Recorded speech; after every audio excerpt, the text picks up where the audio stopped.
오늘 말씀 여호수아 21장 말씀, 이 말씀을 살피기 전에 전체적으로 이제 여호수아 말씀의 흐름에 대해서 먼저 말씀을 드리고 전체 구도 속에 21장이 어디쯤 위치해 있는지 그걸 이제 살펴보면 유익이 될 것 같습니다. 자, 여호수아 말씀은 기본적으로 정복입니다. 정복을 하는 과정을 크게 세 단계로 나누어서 진행했다라고 말씀드렸습니다. 첫 번째는 거점 정복입니다. 거점 정복을 위해서는 여호수아가 직접 이스라엘 군대를 지휘했습니다. 여기서 이스라엘 군대는 이스라엘 12지파 연합 군대를 말합니다. 최소 60만 명 이상 되는 군대를 여호수아가 필요에 따라서 지휘를 했습니다. 그래서 우리가 아는 것처럼 첫 번째로 무너뜨렸던 성읍이 바로 여리고성이었죠. 인간적인 관점에서 볼 땐 결코 지혜롭지 못한 전략이었지만 그 성읍을 정복할 수 있는 유일한 전략이었고, 결정적으로 이 가나안 정복 전쟁은 사람의 능력과 지혜로 하는 전쟁이 아니라 하나님의 능력으로 하는 전쟁이라는 것을 여실히 보여주는 그런 전쟁이었습니다. 그 두터운 이중 성벽을 무너뜨리지 않고서는 성 안으로 진격해 들어갈 수 없는 철옹성과 같은 여리고 성이었는데, 이스라엘 백성들이 그 성을 13바퀴를 돌면서 소리를 지르자 그 성벽을 하나님께서 무너뜨려 주셨습니다. 여세를 몰아 여호수아의 진격 명령에 따라 이스라엘 용사들이 그 여리고 안으로 진격해 들어갔고, 정탐꾼을 숨겨주었던 라합의 가족들을 제외한 모든 사람들과 가축들을 진멸할 수 있었습니다. 물론 불미스러운 일도 있었습니다. 그 성에서 탈취한 물건은 하나님께서 명령하시기를 전부 하나님께 바치도록 그렇게 되어 있었는데, 특별히 금은 동철은 하나님께 빠짐없이 바치도록 되어 있었는데, 유다지파 아간이 은과 금과 또 의복을 숨겨서 자기 장막에 숨겨놓는 일이 있었습니다. 그것을 알지 못했던 여호수아는 그 옆에 있는 조그만 성읍 아이를 공격하는데, 정탐한 사람들의 정보에 의해서 모든 이스라엘 사람들이 진격한 것이 아니고 3,000명만 보냈습니다. 그러나 하나님 앞에 범죄한 상황이었기 때문에 하나님의 도와주심을 입을 수가 없었습니다. 얕잡아봤던 아이송을 향하여 진격해 갔던 3,000명들이 패하여 도망쳐 왔고, 그 중에 36명이나 죽임을 당할 수밖에 없었습니다. 깜짝 놀랐습니다. 여호와 하나님께서 함께 하셔서 저 큰 여리고성도 우리가 무너뜨렸는데 저 조그마한 아이성을 이기지 못하고 36명이나 죽다니.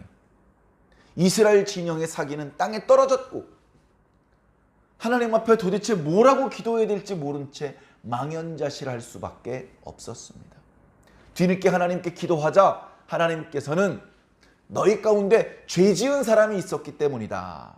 내 명령을 거스려서 여리고성에서 얻은 물건 중에 일부를 숨겨놓은 자가 있기 때문이다. 제비 뽑는 방식으로 그 사람이 유다지파 아간이라는 것이 밝혀졌고, 하나님께서 땅의 입을 열어서 그의 모든 소유를 삼키게 만드셨습니다. 그리고 다시 심기일전에서 여호수아가 직접 아이성 공격을 지휘합니다. 전날처럼 무모하게 공격 일변도의 작전을 세운 것이 아니라 두 군데의 병사들을 매복시켜서 거짓으로 패하는 체하여 상대방들을 들판으로 유인한 다음에 성으로 들어가서 성을 불지르고, 성으로 돌아가지도 못하고 들판에서 고립되어 있는 아이성 사람들을 도륙하는 방식으로 아이성을 정복했죠. 그리고 기브온 사람들이 여호수아와 이스라엘 족장들을 속여서 그들을 보호해 주기로 약속을 했습니다. 그렇게 해서 어찌되었건 가나안 중부를 장악을 했죠. 가나안 중부 지방 사람들이 여호수아에게 항복했다는 이야기를 듣고 여호수아가 아니라 기브온 거민들을 공격하러 남부 가나안 사람들이 올라왔을 때, 기브온 사람들이 이스라엘 사람들한테 죽을 줄 알고 항복을 했더니 이젠 남부 가나안 사람들한테 죽임을 당하게 생겼습니다.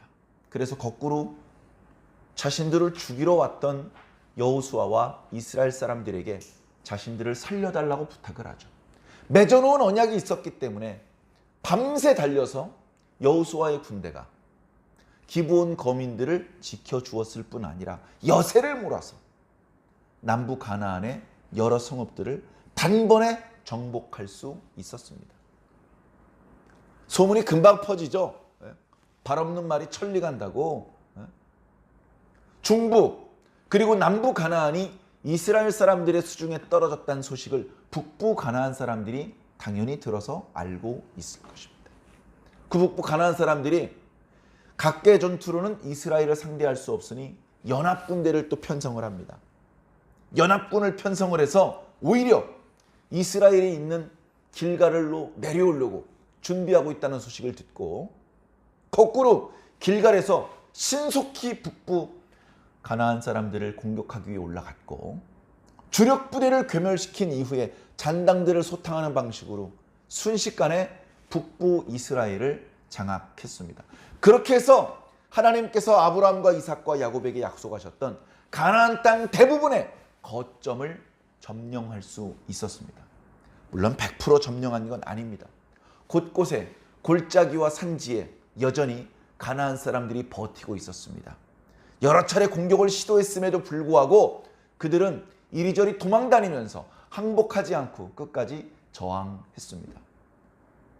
거점을 이미 장악했는데도 불구하고 여호수아는 전쟁을 끝내지 않고 최선을 다해서 남아있는 가나안 사람들을 줄여나가고 있었는데 한계가 있었습니다. 그러던 어느 날 하나님께서 여호수아에게 말씀하셨죠. 여호수아야, 이제 전쟁을 그치고 이 땅을 분배해 주도록 해라. 아직 가나안 사람들을 완전히 소탕하지 않았지만 주요 거점은 차지했으니 가나안 땅 전체를 너희들이 차지하게 될 것으로 그렇게 알고 그 땅을 이스라엘 12지파에게 분배해 주도록 해라. 그렇게 말씀을 하셔서 전쟁을 그치고 이제 땅을 분배하게 되었던 것입니다. 땅을 분배할 때 많은 이야기가 있었죠. 먼저 유다 지파 갈렙이 땅을 분배를 요구했습니다. 어떻게 너만 먼저 좋은 땅 차지하려고 네가 먼저 요구하냐? 그럴 만한 자격이 있었습니다. 왜? 하나님께서 모세를 통해서 약속하신 말씀이 있었기 때문에 그 하나님의 말씀을 근거로 요구하는 것이죠. 하나님께서 그때 그렇게 말씀하셨다는 거 다 기억하고 계시죠? 그 말씀 지금 주십시오. 아무도 이의를 제기하지 않았습니다. 여러 번 말씀드렸지만 유다 지파는 모두가 탐내는 노른자 땅을 요구하지 않았습니다. 오히려 남쪽 변방의 광야와 산지를 선택했습니다. 면적은 제법 넓었지만 사실 그곳은 농사를 짓기나 또는 가축을 기르기에 적당하지 않은 불모지나 다름없는 땅이었습니다. 그 땅을 유다 지파가 우리 그냥 저 땅 주시오. 그렇게 해서 오히려 다른 형제 지파들에게 양보를 한 것이죠. 아무도 불만을 제기하지 않았고 마음속으로 오히려 고마워했을 것입니다. 여호수아도 그들을 칭찬하고 축복해 주었습니다. 자, 그리고서 요셉 자손들 에브라임 지파와 므낫세 지파가 노른자 땅을 차지했고 그 나머지 땅 7지파가 서둘러서 차지하려고 하지 않았을 때 여호수아가 재촉했죠. 너희 7지파는 정탐꾼 3명씩을 착출해서 21명의 정탐꾼들이 아직 분배되지 않은 가나안 땅을 탐지를 해서 지도를 책에다 그려가지고 와라. 그러면 여기 실로에 새롭게 성막을 펼쳤는데 여기서 제사장 엘르아살 그리고 12지파의 족장들 앞에서 투명하고 공정하게 제비를 뽑아 너희 7지파들이 어떤 지역을 차지할지 정하도록 하겠다. 그렇게 해서 시므온 지파부터 또 베냐민 지파 또 이사갈 지파나 그 나머지 지파들이 자기 땅을 이제 분배를 받게 되는 것입니다. 자, 분배를 받는 것으로 끝나는 것이 아니고 거기서 도피성의 규례가 또 나와요. 도피성. 자, 너희들이 땅을 분배받았고 그 땅에 있는 성읍들을 분배받았는데 그 중에 6개 성읍은 도피성으로 별도 지정해라. 그래서 너희들이 이렇게 언약의 땅에서 살다가 의도치 않은 살인을 저질렀을 때, 그랬을 때 억울한 죽임을 당하지 않도록 도망가서 생명을 보존할 수 있고 억울함을 해소할 수 있는 그런 성읍을 지정하도록 해라. 그래서 도피성을 지정하는 말씀이 지난 수요일 날 묵상했던 20장 말씀에 나왔고요. 자, 오늘 말씀은 레위 지파의 성읍들에 대해서 말씀하고 있습니다. 뭐예요? 레위 지파는 기업을 주지 않는다면서요. 네, 기업은 주지 않습니다. 자, 기업이 뭐냐? 자, 기업은 지금 이스라엘 지파에게 땅을 분배해 주는 상황에서 기업은 다름 아닌 땅입니다. 땅을 주지는 않아요. 땅은 이렇게 가축을 기를 수도 있고 보리나 밀을 심을 수도 있고 포도나무나 감람나무를 심을 수도 있고 그렇게 거기서 산업활동을 하면서 수입을 얻을 수 있는 그런 기반이 되는 토지를 말합니다.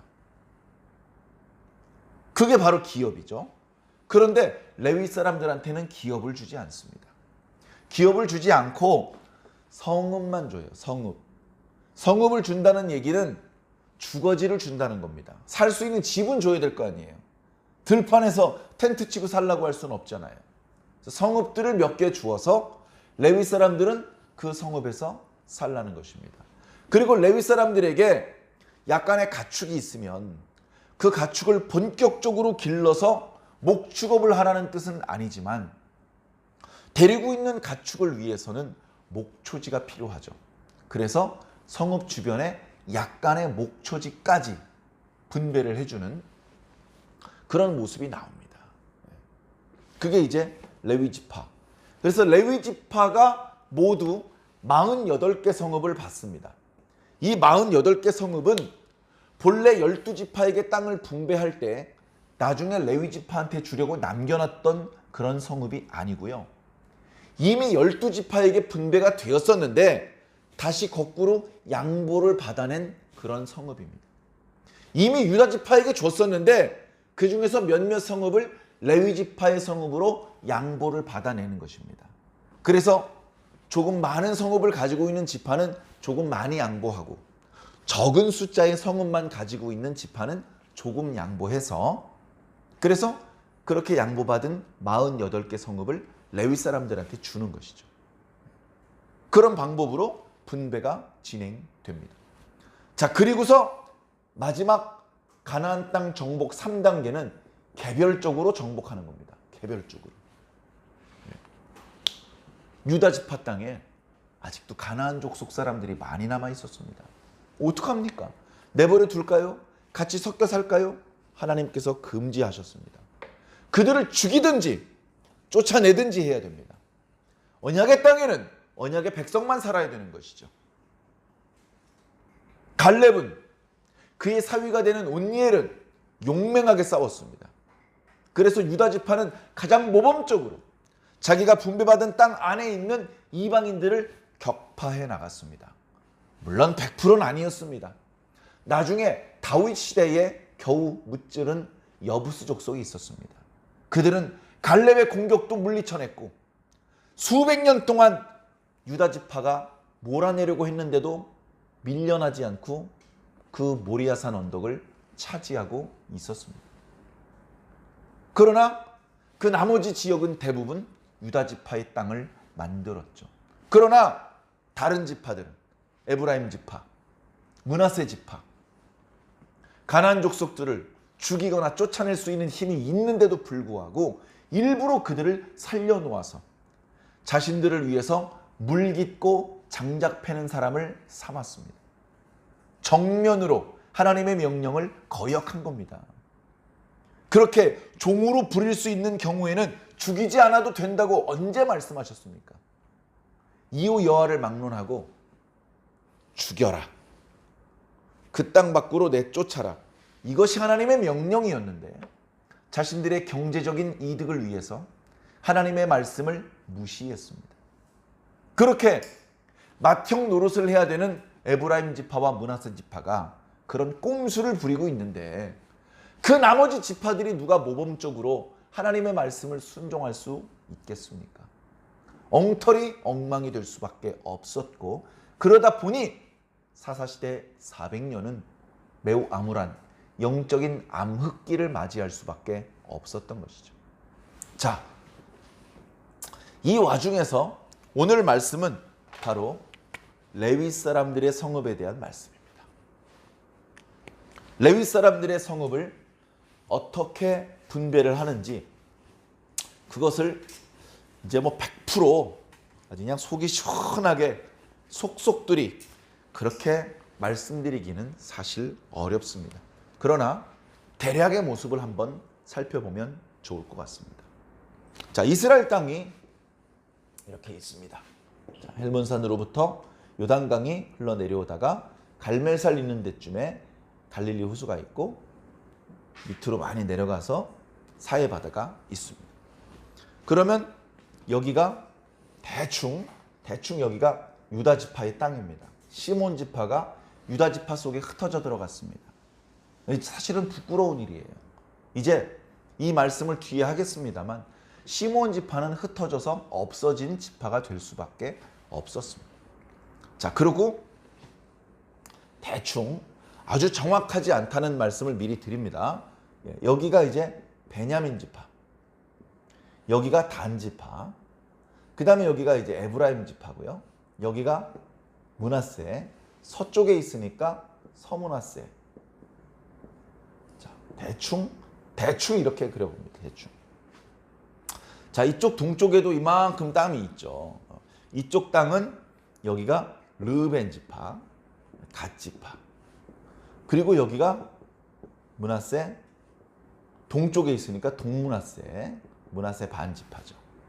자, 이렇게 하고서 이제 여기 이제 이사갈 지파가 있고요. 여기 뭐 스불론 지파가 있고 아셀 지파가 있고 그 다음에 납달리 지파가 있고 대충 이제 이런 정도로 됩니다. 이스라엘 12지파가 이렇게 이제 땅을 분배받게 되는 것이죠. 자, 이미 분배를 다 해주었는데 아까 시작할 때 말씀드렸던 것처럼 이제 레위 사람들을 위해서 거꾸로 양보를 해야 됩니다.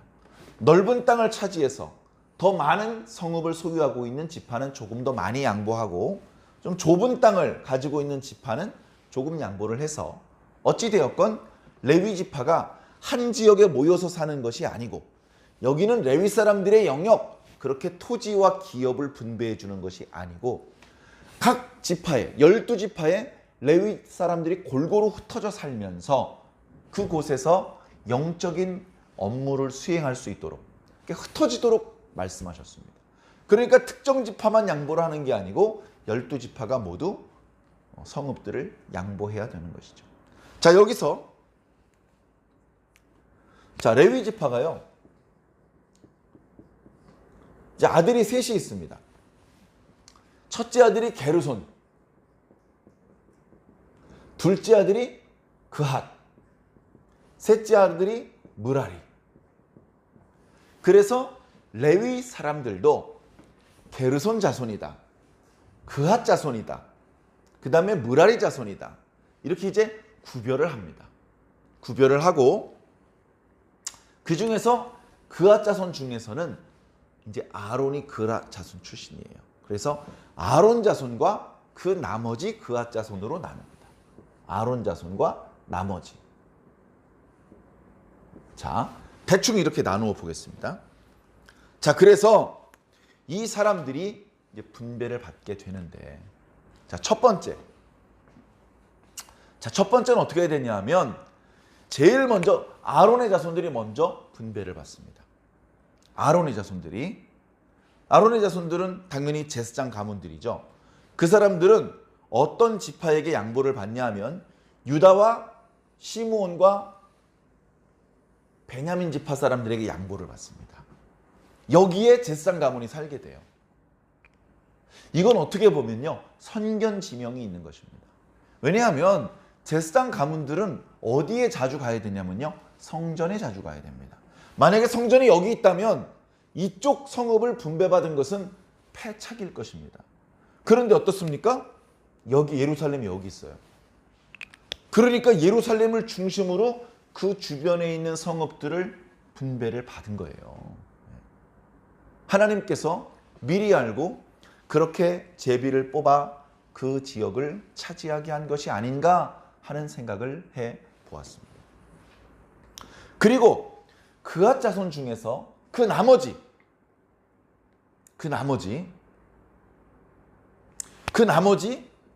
그앗 자손들은 단 지파와 에브라임 지파와 서므나세 지파, 이쪽 지파를 차지하도록 그렇게 이제 약속이 된 것이죠. 자, 그 다음에 이제 게르손 지파입니다. 그앗은 둘째 아들이지만 거기서 모세와 아론이 났기 때문에 항상 보면 그앗 자손들을 먼저 챙겨주시고, 예전에 민수기에서 이스라엘의 군대 진영 배치도에서도 그 성막을 중심으로 가장 축복된 동쪽은 모세와 아론과 제사장들이, 그리고 그 나머지 그앗 자손들이 그 다음으로 복된 장소인 남쪽 지역을 차지하게 됐던 것을 알 수 있습니다. 서쪽은 게르손 자손, 북쪽은 무라리 자손이 차지하게 되었죠. 자, 그래서 이제 그앗 자손이 먼저 얘기가 된 것이고, 제사장 가부는 유다와 시므온과 베냐민 지파의 땅에서, 그 나머지 그앗 자손들은 에브라임 지파와 서므나세 지파와 단 지파의 땅에서 성읍을 양보받게 됩니다. 그 다음에 이제 게르손 지파는 어디죠? 자, 6절이죠. 이사갈 지파와 아셀 지파, 납달리 지파. 여기 지금 제가 표시를 좀 잘못한 것 같은데요. 자, 여기가 이사갈 지파고 스불론 지파. 자, 그래서 아셀 지파, 납달리 지파, 이사갈 지파, 바산에 있는 므낫세 반 지파. 그러니까 이렇게 이쪽에 있는 사람들이 이제 게르손 지파에 속한 레위 사람들이 이쪽에 있는 성읍들을 양보받아서 그쪽에 이제 거주하게 되는 것이죠. 그리고 그 나머지 무라리 지파는 르벤, 갓, 그 다음에 스불론 지파의 땅에서 양보를 받아서 이렇게 살게 됩니다. 굳이 표현하자면 이렇습니다. 그리고 이어지는 말씀, 오늘은 7절까지만 읽었는데 8절 이하의 말씀은 구체적으로 이 제사장 가문들이 유다와 시므온 그리고 베냐민 땅에 있는 성읍들 중에서 구체적으로 어떤 성읍을 차지했는지가 나와요. 그런데 재미있는 것은 뭐냐, 살인자의 그 도피성이라고 표현하고 있습니다. 13절에 보면 제사장 아론의 자손에게 준 것은 살인자의 도피성 헤브론과 그 목초지요 하면서 이제 다른 성읍들이 나오는데요. 그동안 도피성이라고 이름이 붙여져 있던 곳을 전부 다 레위 지파의 성읍으로 주는 거예요. 자, 다시 한번 도피성의 위치를 한번 살펴볼까요? 자, 여기 유다 지파 땅 한복판에 헤브론.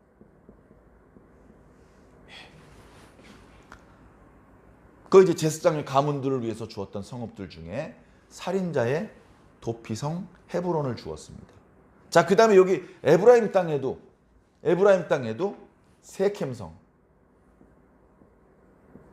이거는 제사장 가문이 아닌 나머지 그앗 사람들한테 줄 때 세켐성을 준 것이죠. 자, 그리고 여기 이제 게르손 지파가 이 납달리 산지.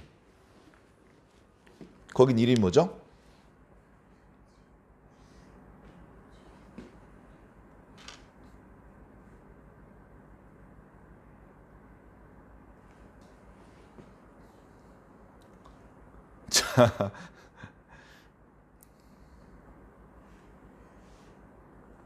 자, 찾으면 말씀드리겠습니다.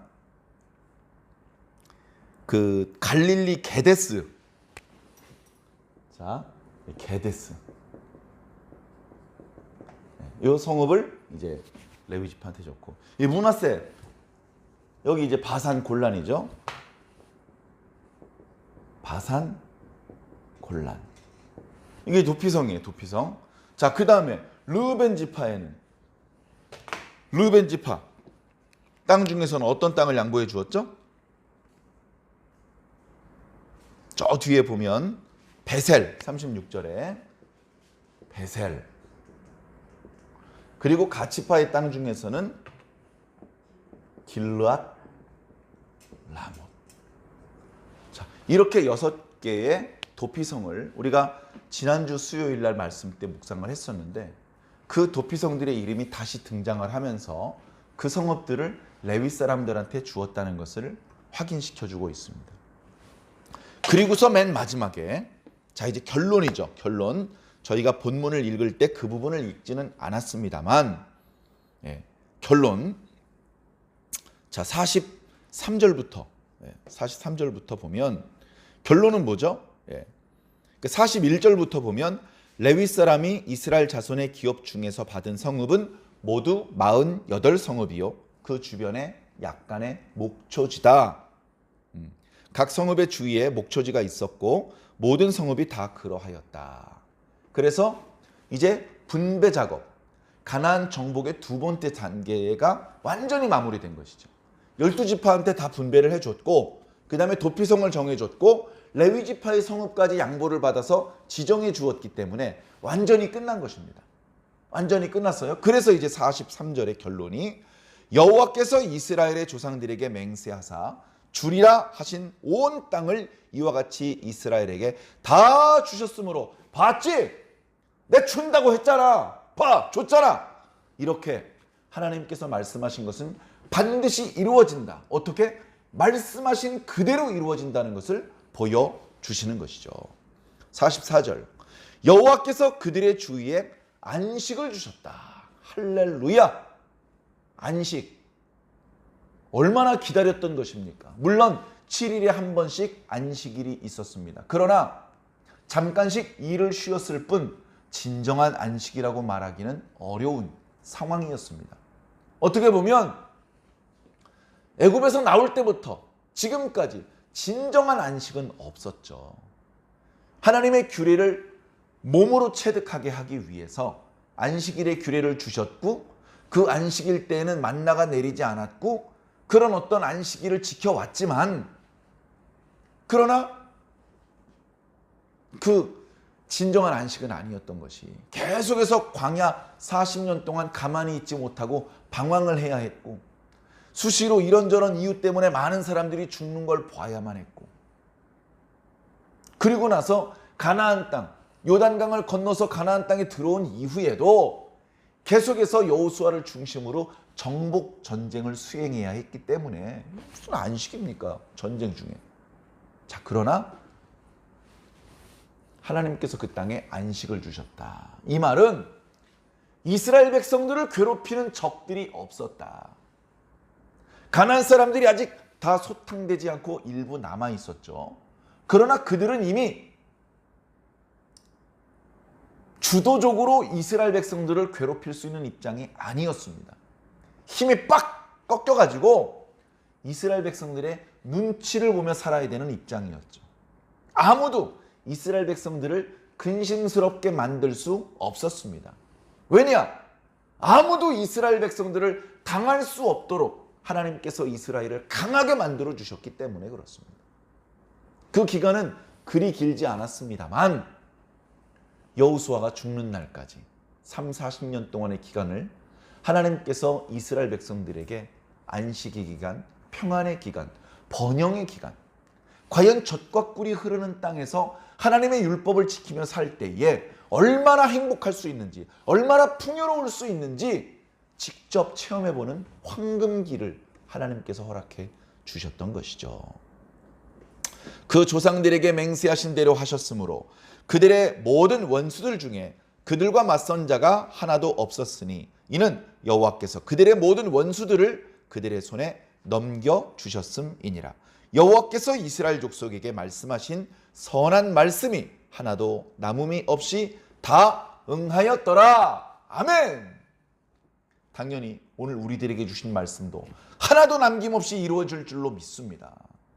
과거에 하나님께서 말씀하셨던 것들이 이루어지는 장면을 우리가 보면 이건 보증수표인 것이죠. 봐라, 내가 말을 하면 다 이루지 않느냐? 성경에 많은 증거들이 있지 않느냐? 아직 이루어지지 않았지만 내가 너희들에게 주었던 말씀도 다 이루어질 것이다 라고 하나님께서 힘주어 우리들에게 보여주고 계신 것입니다. 이런 말씀들을 보면서 내게 주신 말씀도 이루어지겠구나. 긴가민가 하다가 확신에 찬 믿음으로 발전될 수 있는 것이죠. 약도 마찬가지예요. 이 약 한번 잡숴봐. 그걸 어떻게 믿어? 비싼 것 같고. 약이라는 것은 자기 몸에 맞아야 되는데 비싼 돈을 내고 약을 샀는데 아무 효험이 없으면 돈만 아깝잖아. 그때 돈 물어줄 거야? 우리 그런 식의 말을 많이 하죠.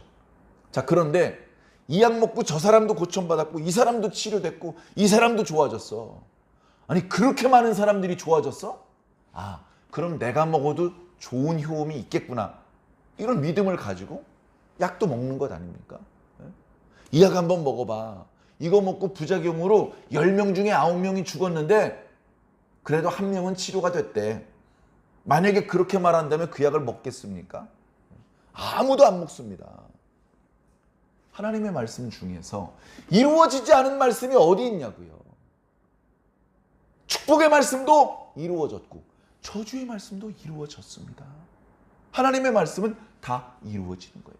하나님께서 감사하게도 오늘 저와 여러분들에게 주셨던 말씀은 저주의 말씀이 아니고 구원의 말씀, 축복의 말씀, 칭찬의 말씀, 사랑의 말씀입니다. 그 말씀이 우리 생전에 이루어진다는 것을 꼭 믿으시기를 바랍니다. 이 말씀을 보시고 흔들림 없이 믿으시기 바랍니다. 자, 오늘 레위 지파가 그 거할 성읍과 그 주변의 목초지를 분배받는 이야기가 나오는데요. 이 이야기를 통해서 또 놓칠 수 없는 핵심적인 메시지들을 한번 살펴보고 오늘 말씀을 마무리할까 합니다. 자, 첫 번째는요. 레위 지파의 땅 분배입니다. 레위 지파의 땅 분배. 자, 레위 지파가 흩어져요. 레위 지파가 흩어진다고요. 자, 이 흩어지게 된 이유는 두 가지 이유가 있습니다. 첫 번째는 야곱이 유언을 한 내용에 흩어진다고 되어 있어요. 그때 야곱이 유언하는 내용을 살펴보면 야곱이 기분 좋게 축복하는 의미로 흩어진다고 말한 게 아니에요. 세겜에서 자신의 딸 디나가 세겜 추장 하몰의 아들 세겜에게 강간을 당했을 때, 그때 아버지가 없는 상황에서 그의 아들들이 나름 지혜를 써서 서로 통혼하자는 제안을 거절하면서 우리는 할례 받은 사람끼리만 통혼할 수 있기 때문에 너희들이 할례를 받지 않는다면 우린 통혼할 수 없다. 우리 동생을 돌려다오. 이렇게 된 겁니다. 그때 그 디나를 사랑하는 마음도 있었겠지만 야곱과 그의 아들들이 가진 재물에 욕심이 있었던 그 세겜 사람들은 야, 우리 까짓 거 할례 받자. 그렇게 해서 우리 동네 변두리에 살고 있는 저 야곱이라고 한 사람의 모든 재산을 우리가 가져가자. 그렇게 얘기를 한 것이죠. 그래서 할례를 받았습니다. 한꺼번에 할례를 받은 것이죠. 3일쯤 되었을 때 그 통증이 가장 심할 때입니다. 뭐 요즘처럼 마취를 하고 진통제를 먹고 할 수 없는 때였지 않습니까? 그래, 그 고통이 극심할 때에 둘째 아들 시몬과 셋째 아들 레위가 사람들을 이끌고 가서 그 마을에 사는 모든 남자들을 다 죽여버립니다. 그러니까 진심으로 너희들이 할례를 받으면 우리가 서로 시집가고 장가가면서 통혼하자, 그걸 바래서 그렇게 말한 것이 아니고 처음부터 그들이 할례를 받으라는 우리들의 요구를 들어주면 고통이 극심한 순간에 우리가 가서 다 죽여버릴 것이다. 정말로 결혼하고 통혼하는 것을 원한 것이 아니라 죽이기 위해서 그런 거짓스러운 말을 했던 것입니다. 그래서 자기 여동생의 그 분노를, 그 억울함을 풀어주었지만 결과적으로 그것은 너무 지나치게 잔인한 행동이었고 그 주변 족속들에게 소문이 났을 경우에 야곱과 그의 가족들이 몰살을 당할 수도 있는 위험한 일을 자초한 것이 되었습니다. 아버지가 분노하였죠. 책망하였죠. 그러나 그 순간엔 뭘 어찌할 수 없었습니다. 하는 수 없이 하나님의 도와주심을 바라면서 모든 우상들을 거기에 묻어버리고 그 도시를 떠날 수밖에 없었던 것입니다.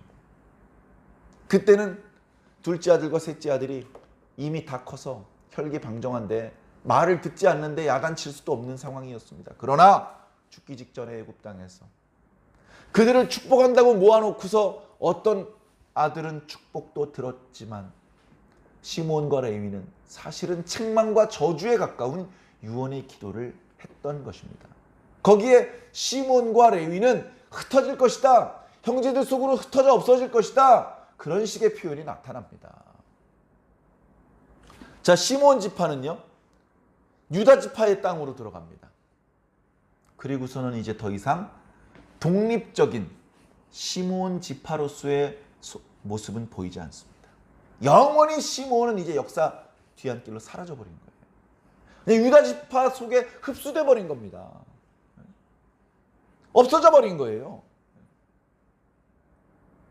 야곱의 그 유언에서도 흩어진다고 말씀하셨는데 광야 40년 기간이 끝날 때쯤에 또 범죄해서 또 간음하고 우상 숭배하는 일에 앞장서서 하나님께 저주를 받아서 두 번째 인구 조사를 할 때 가장 인구가 적은 그런 지파가 되었습니다. 자기 지파만의 독립적인 영역을 확보하기도 어려운 입장이 된 것이죠. 시므온 지파는 그렇게 사라져 버렸습니다. 자, 근데 레위 지파는 조금 다릅니다. 야곱은 언짢은 마음으로 유언을 했는지 모르지만 모세 시대에 레위 지파는 하나님 편에 서 있는 지파로 새롭게 부각되기 시작했습니다. 모두가 다 금송아지 앞에 굴복하고 절하고 춤추고 우상 숭배를 자행할 때 아마 레위 사람들은 가담하지 않았던 것 같습니다.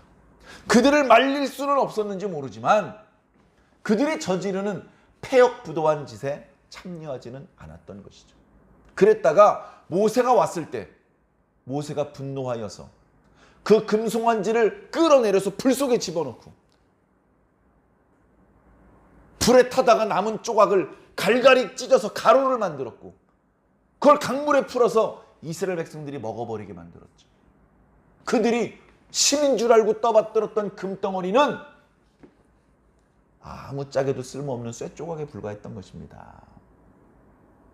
그러면서 여호와께 속한 자는 이쪽으로 모여라 했더니 전부 다 우상 숭배에 가담해서 그쪽으로 모일 수가 없었는데 레위 사람들이 모였습니다. 너희들은 칼을 가지라. 그 칼을 가지고 이 금송아지 앞에서 경배를 드리고 춤을 추었던 자들을 도륙해라. 거룩한 분노를 가지고 레위 사람들이 그날 수천 수만 명을 죽였습니다. 하나님의 분노를 식히기 위해서. 그때 하나님께서 레위 지파 사람들을 축복하셨습니다. 너희들이 나의 분노를 쉬게 하였다. 이제 너희들은 내 거다. 레위 지파는 내 거다. 하면서 레위 지파를 특별히 축복하셨고 레위 지파에게 특별한 사명을 주셨고 레위 지파를 특별한 하나님의 도구로 사용하기로 하셨던 것입니다. 바로 그런 이유 때문에 레위 지파가 특별히 범죄한 사실이 없음에도 불구하고 땅을 분배할 때 레위 지파의 영역을 따로 주지 않으셨습니다. 대신 흩어지게 하셨습니다. 이스라엘 12지파에 골고루 흩어져 살도록 해라. 그들이 맡은 역할은 이스라엘 백성들에게 율법을 교육하는 일입니다. 율법을 준행하도록 지도하는 일입니다. 하나님께 제사를 드리는 일을 돕고 하나님의 백성이 하나님의 백성답게 살 수 있도록 도와주는 일입니다. 요즘 표현을 빌려 표현하자면 종교적인 측면에서 공무원의 역할을 하고 있는 것입니다. 자, 그래서 온 이스라엘에 흩어져서 이스라엘을 신앙 공동체로 만들었어요.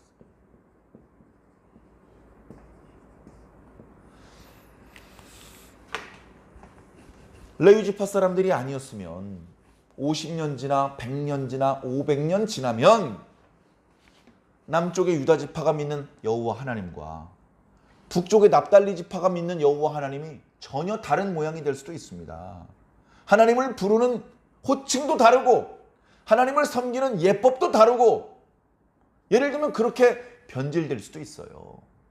그런데 그렇게 되지 않고 남쪽 브엘사보로부터 북쪽 단에 이르기까지 모든 이스라엘 사람들이 동일한 신앙, 동일한 예법으로 하나님을 섬기도록 하기 위해서 이렇게 레위 지파 사람들이 전국으로 흩어져서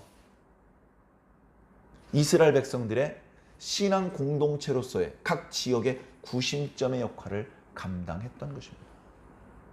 신앙 공동체. 자, 그 다음에 이 신앙 공동체란 말이 너무 중요한 말인데, 자, 신앙이 우선이란 말입니다. 지금 12지파가 땅 분배했으면 그걸로 끝나야 돼요. 레위 지파를 위해서 성읍들을 양보하라 그랬을 때 싫습니다. 지금 저희 지파는 다른 지파에 비해서 좁은 땅을 차지했습니다. 지금도 성읍 숫자가 모자랍니다. 여기서 더 양보를 하면 저희들은 어디서 살란 말입니까?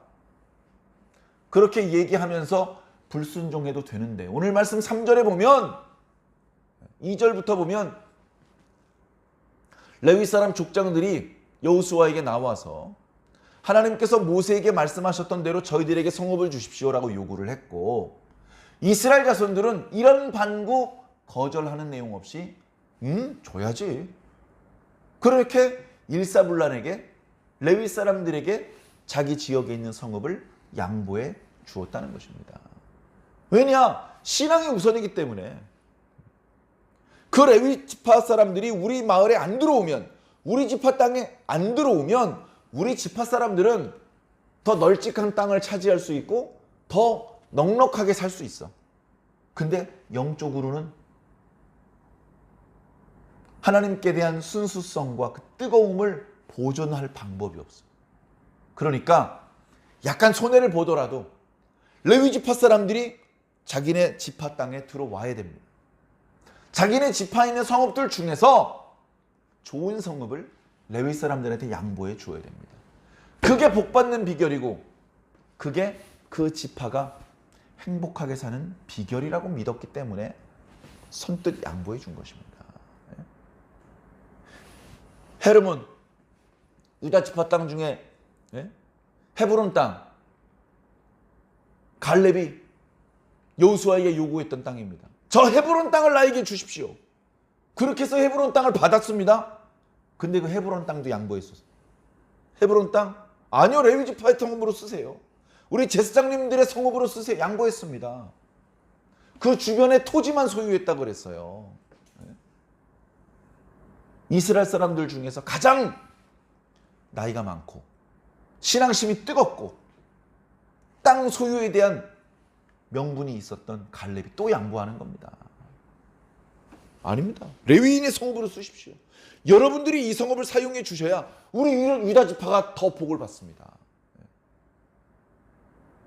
사랑하는 성도 여러분, 이런 마음이 필요합니다. 하나님이 우선이 돼야 돼요. 하나님이 우선. 자, 한번 생각해 볼까요? 이 내용을 조금 바꾸어서 생각해 보자고요. 바꾸어서. 교회를 건축했습니다. 교회를 건축했어요. 주차장도 있고 식당도 있고 카페도 있고 로비도 있고 주일학교 예배실도 있고 분반교실도 있고 성가대 연습실도 있고 식당도 있고 주방, 창고. 목사님 방을 어디다 둘 거예요? 목사님 방을. 옥상에 컨테이너 하나 올려놓고 그 뜨거운데 그 추운데 거기 목사님 방으로 드릴까요? 저 지하 3층 아무리 제습기를 틀어도 벽이 항상 축축하게 젖어있는 그 방을 목사님 방으로 드릴까요? 어느 방을 드려야 되겠습니까? 목사님에게. 어느 방을 드려야 되겠습니까? 목회자님들에게. 네? 복받고 싶다면 제일 좋은 자리를 드리십시오. 제일 좋은 자리를. 제일 좋은 자리. 자, 우리 동네 완죽은 봉동읍 둔산입니다. 이 교회가 들어오는 것이 이 동네 사람들이 복 받는데 도움이 되겠습니까? 방해가 되겠습니까? 시끄러워, 오지 마. 교회 들어오면 길 막히고 시끄럽고, 우리 동네 교회 같은 건 안 들어왔으면 좋겠어. 정말 화가 나는 게요, 전주의 모 신시가지에 그 상업지역 또 주거지역 뭐 이렇게 영역을 나누어서 분양도 하고 건축도 되고 입주를 하죠. 거기에 종교부지도 있다고 합니다.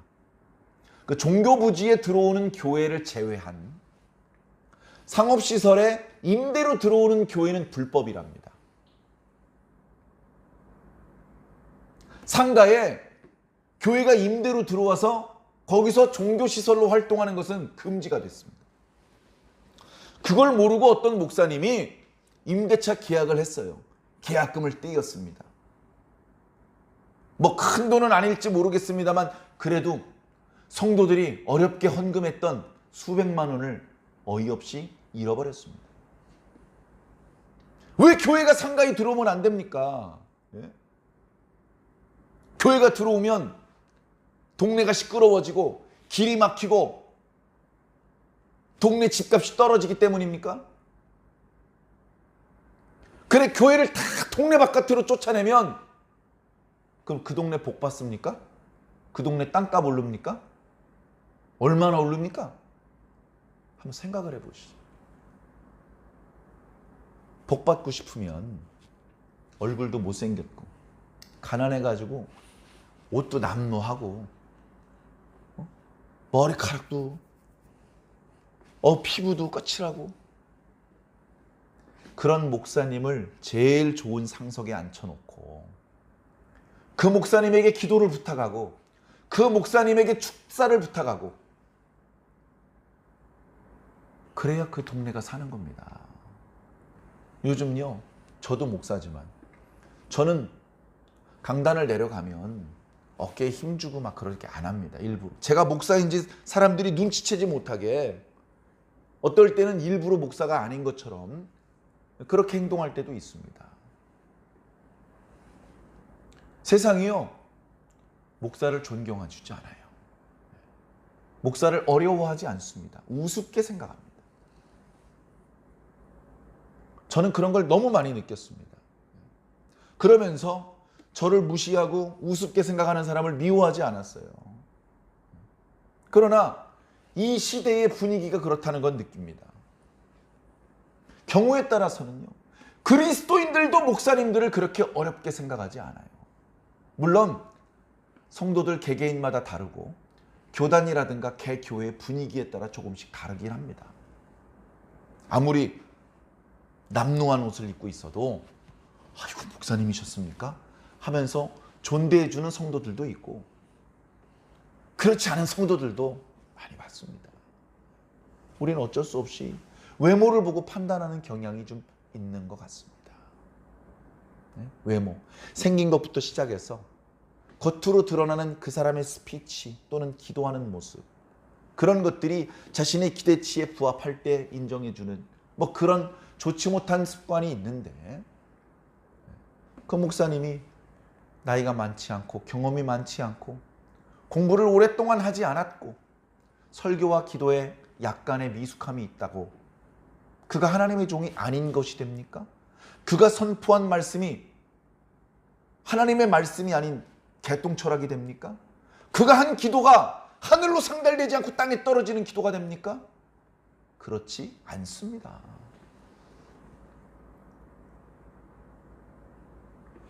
영적으로 깨어서 뭐가 중요한지, 무엇을 더 중요하게 생각할 것인지를 생각해 보시기 바랍니다. 그게 바로 가치관입니다. 어떤 사람은 이것을 중요하지 않게 생각합니다. 그런데 또 다른 어떤 사람은 이것을 중요하게 생각합니다. 그것이 가치관입니다. 신앙을 어떤 사람은 중요하지 않게 생각하고 어떤 사람은 중요하게 생각합니다. 신앙 안에서도 기도를 어떤 사람은 중요하게 생각하고 어떤 사람은 상대적으로 그보다는 덜 중요하게 생각합니다. 그런 가치관이 쌓여서 그 사람이 되는 겁니다. 그런 가치관들 때문에 그 사람의 생각과 말과 행동에 차이가 발생되기 시작하는 것입니다. 사랑하는 성도 여러분, 하나님께 복받을 수밖에 없는 가치관을 가지시기 바랍니다. 하나님께 복받을 수밖에 없는 생각과 말과 행동을 가지시기 바랍니다. 하나님의 축복을 끌어당기는 사람이 되시기 바랍니다. 훨씬 더 가치가 낮은 것에 자신의 돈과 시간과 에너지를 낭비하고 훨씬 더 가치가 높은 신앙, 다시 말해 예배를 위해서는 아무것도 투자하지 않고 다음으로 미루기만 한다면 하나님께서 하늘에서 보실 때 그 사람이 무엇을 더 중요하게 생각한다고 생각하시겠습니까? 네가 그래도 나를 더 중요하게 생각하는구나 이렇게 생각할까요? 그때 가서 너는 네가 중요하게 생각하는 쪽으로 가라 라고 말씀하시면 어떡할 겁니까? 내 삶의 무게중심이 하나님께 있어야 됩니다. 하나님이 내 마음의 1순위가 돼야 됩니다. 2순위하고는 비교도 안 되는 절대적인 1순위가 되지 않으면 죄송하지만 하나님 나라는 없습니다. 하나님이 1등이긴 1등이에요. 하나님이 37%고 2등이 36%고 그래가지고 천국 갈 수 있겠습니까? 하나님이 99%여도 갈까 말까예요. 하나님은 100을 원하셔요. 우리가 신앙생활하면서 신앙이 발전한다는 의미가 뭡니까? 내 마음속에 하나님의 지분이 70%에서 90%, 90%에서 99%, 99%에서 100%로 성장하는 것이 그것이 필요하기 때문에 우리가 이렇게 예배를 드리고 신앙생활을 영위하는 것 아니겠습니까? 각자 자신의 신앙을 돌아봅시다. 일단은 하나님이 1순위가 되어야 됩니다. 일단은 1순위가 되어야 됩니다. 두 번째는 2순위하고 격차를 벌려나가야 됩니다. 하나님이 절대적인 1순위가 되셔야 돼요. 스스로 양심 그리고 하나님의 말씀이라고 하는 거울에 자기 자신의 모습을 비추어 보시고 조금씩이라도 더 나아지는 그런 발전과 성장을 이루시기를 바랍니다. 그래서 마지막 순간에 웃을 수 있는, 마지막 순간에 칭찬받을 수 있는 저와 여러분들이 꼭 되기를 예수님 이름으로 간절히 축원합니다. 아멘.